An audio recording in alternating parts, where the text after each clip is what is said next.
सय्यिदुल कौनैनि वस्सक़लैनि। अस्सलामु अलैकुम वरहमतुल्लाहि वबरकातुहु। अल्हम्दुलिल्लाह वस्सलातु वस्सलामु अला रसूलिल्लाह व अला आलिहि व मन वाला। अल्लाहुम्मा सल्लि अला मुहम्मद व अला आलि मुहम्मद। नाज़रीन व सामीन इकराम, मैंने एक सिलसिला शुरू किया है हर हफ्ता इस्लामी सवाल व जवाब के नाम से। तो कोशिश ये रहेगी कि आप तक आपके मसाइल का हल पहुंचाया जाए, आपके सवालात के जवाब दिए जाएं। आप कमेंट के ज़रिए या जो स्क्रीन पर नंबर शो हो रहा है उस नंबर पर व्हाट्सएप के ज़रिए भी आप सवाल कर सकते हैं। आप हमें व्हाट्सएप पर सवाल करें, इंशाअल्लाह ताला हम आपके सवाल को लेंगे और उसके बाद में दलाइल की रोशनी में आपको जवाब देने की कोशिश करेंगे तशफ़ी बख्श।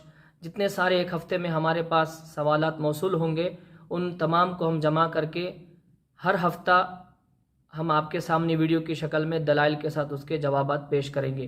तो आइए चंद सवालात मौसूल हुए हैं, उनके जवाबात आपके सामने अर्ज़ करते हैं। आप हज़रात समात फरमाएं और दूसरों को भी ये पहुँचाएँ ताकि आपके साथ साथ दूसरों के इल्म में भी इजाफ़ा हो। हमारे जनाब मोइन साहिब हैं, वो सवाल करते हैं, अस्सलामु अलैकुम वरहमतुल्लाहि वबरकातुहू। वालेकुम अस्सलाम वरहमतुल्लाहि वबरकातुहू। मेरा सवाल है, फ़जर की फ़र्ज़ नमाज के बाद कुछ लोग फ़जर की सुन्नत नमाज पढ़ते हैं, जबकि सुन्नत नमाज तो फ़र्ज़ से पहले पढ़ना चाहिए।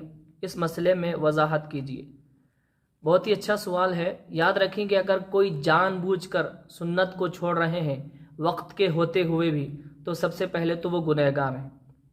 हाँ, अगर वक्त नहीं है, जमात खड़ी हो गई, अब उनको जो है एक रकात छूटने का डर है, तो इस हालत में वो सुन्नत को छोड़ सकते हैं। उलमा हमारे यहाँ तक फरमाते हैं अगर रकात छूटने का डर ना हो तो उनको फजर की 2 रकात सुन्नत अदा कर लेना चाहिए, क्योंकि बाकी जो नमाज़ों की सुन्नतें हैं उन सब में ज़्यादा अहमियत और ज़्यादा फजीलत फजर की 2 रकात सुन्नत की है, क्योंकि ये सुन्नत करीब बा वाजिब है। इसकी अहमियत सबसे ज़्यादा, इसकी फजीलत भी तमाम सुन्नतों से ज़्यादा है और इसकी ताकीद भी सबसे ज़्यादा है। तो इसको जो है अदा करने की कोशिश करनी चाहिए। हाँ, अगर अब किसी की सुन्नत नमाज अदा नहीं हुई, अब जो है फ़र्ज़ नमाज अदा कर लिए थे, अब सुन्नत नमाज पढ़ने का उनका तरीक़ा क्या है।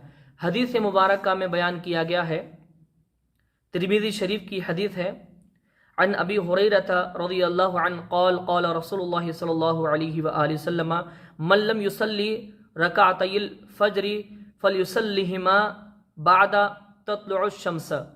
के बयान किया गया है कि अगर कोई दोनों सुन्नतें जो फजर की हैं वो अदा कोई नहीं कर सके, नहीं पढ़ सके, तो उनको चाहिए कि वो सूरज निकलने के बाद वो सुन्नत को अदा करें।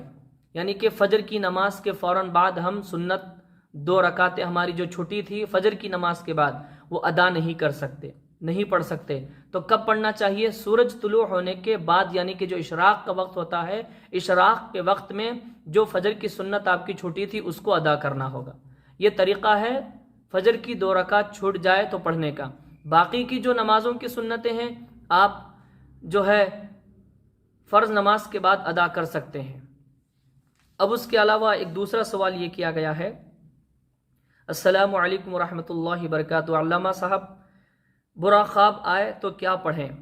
सना फ़ातिमा साहिबा सवाल करती हैं। देखिए, बुरा ख्वाब आए हदीस मुबारक में बयान किया जाता है, बुखारी शरीफ की भी हदीस है और दीगर किताबों में, मुस्लिम शरीफ में भी ये हदीस मुबारक वारिद है कि जब किसी को बुरा ख्वाब आए तो 3 बार उल्टे कांधे की तरफ थूकना चाहिए।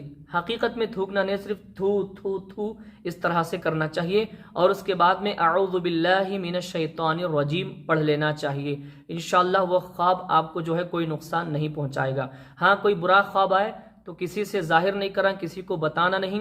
अगर अच्छा ख्वाब आए तो इस पर अल्लाह का शुक्र अदा करके किसी अच्छे ख्वाब की ताबीर बताने वाले इल्म वालों से पूछना चाहिए।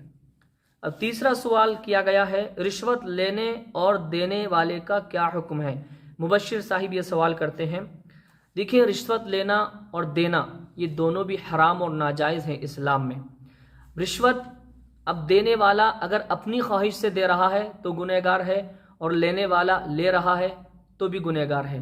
ہاں اگر دینے والے کی رشوت دینے والے کی کوئی مجبوری ہے، وہ کسی چیز سے بچنا چاہتا ہے، اس کو ستایا دھمکایا جا رہا ہے رشوت کے لیے، تو اس صورت میں وہ دیتا ہے تو اب دینے والا گنہگار نہیں ہوا بلکہ لینے والا گنہگار ہوا۔ اب رشوت لینے اور دینے والے کے تعلق سے حدیث مبارکہ میں بیان کیا جاتا ہے، ابو داؤد اور ترمذی شریف میں حدیث ہے، لعن رسول اللہ صلی اللہ علیہ وآلہ وسلم الراشی والمرتشی، کہ رسول پاک صلی اللہ علیہ وآلہ وسلم نے رشوت لینے والے پر بھی اور رشوت دینے والے پر بھی لعنت فرمائی ہے۔ اور اس کے بعد میں مسند امام احمد بن حنبل میں ایک حدیث مبارکہ ہے، لعنت اللہ علی الراشی والمرتشی، کہ حضور پاک علیہ الصلوۃ والسلام نے فرمایا کہ اللہ تعالیٰ کی لعنت ہو رشوت دینے والے پر بھی اور لینے والے پر بھی۔ تو رشوت لینا اور یہ دینا کتنا بڑا گناہ ہے کہ حضور پاک صلی اللہ علیہ وآلہ وسلم اس پر لعنت بھیج رہے ہیں، تو اس سے بچنا چاہیے۔